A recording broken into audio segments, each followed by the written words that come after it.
People always fascinated me, their story, their journey, all aspect of living altogether, and kind of experiences we all go through.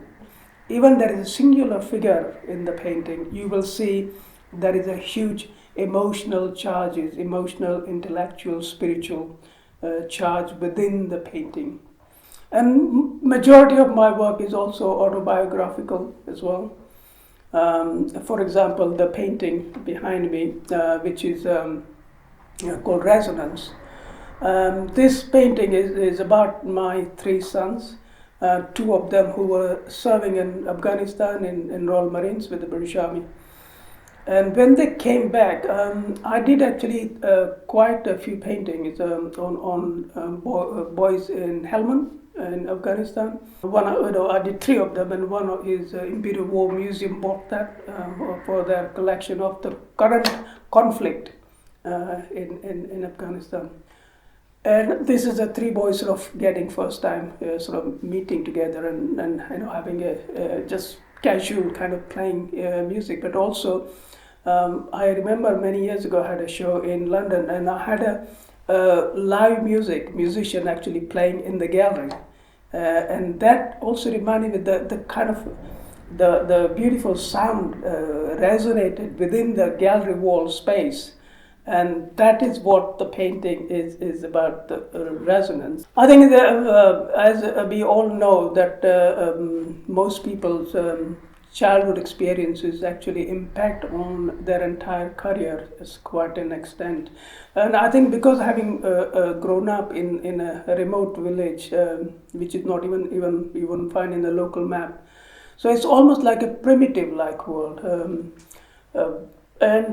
My parents were illiterate, they couldn't read or write, and my only interest was I wanted to study. When we used to travel from visiting the family, our relatives from one village to other, we had no public transport or no transport of any kind. So we would walk from one place to other place, and while you're walking on the byways, you will see some shrines.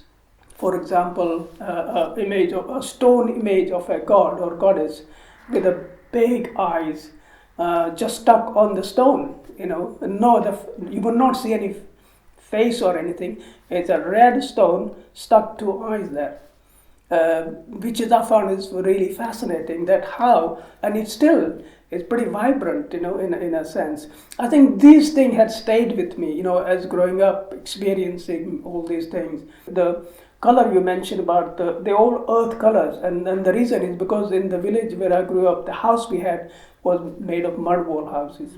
There's no bricks or So I lived in a mud wall house. So it's annually my mother will mix like a soil and a cow dung, mixing, and they will cover it, give a skin of layers. So this is everything. The world I grew up was very organic. We swam in the mud, so in a monsoon. So all this earth color had remained with me in a way. The way I was working, it formed a kind of dark area within the forehead. And then I realized also that what it was really intuitively was happening is there's like a Shiva's third eye. Because I always believe that we all human beings are spiritual human beings. And we have a kind of, you can call like an intuitive energy, And so I use as a symbolic aspect of darkened forehead, like a third eye, in a sense. My only dream being in a village was to go to Mumbai. So when my parents were in other village, I ran away from home came to Mumbai. My eldest brother was there, so I stayed with him. I joined high school.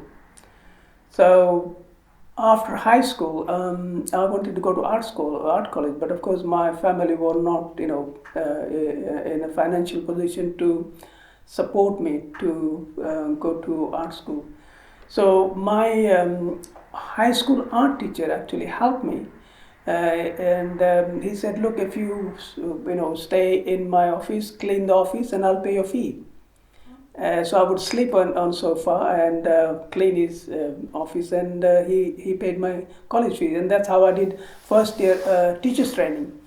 So I thought if I did art teacher became, then I could teach and study, and that's exactly what I did. I did 5 years my MA at JG School of Art, and that's how I sort of self-educated in a way. And after that, I taught in as a lecturer in art college for 2 years, and then I got a scholarship to come to study here in London. So for 2 years, I was a British Council scholar, which was great because I saw so many amazing art which I only could see in a book in a published books.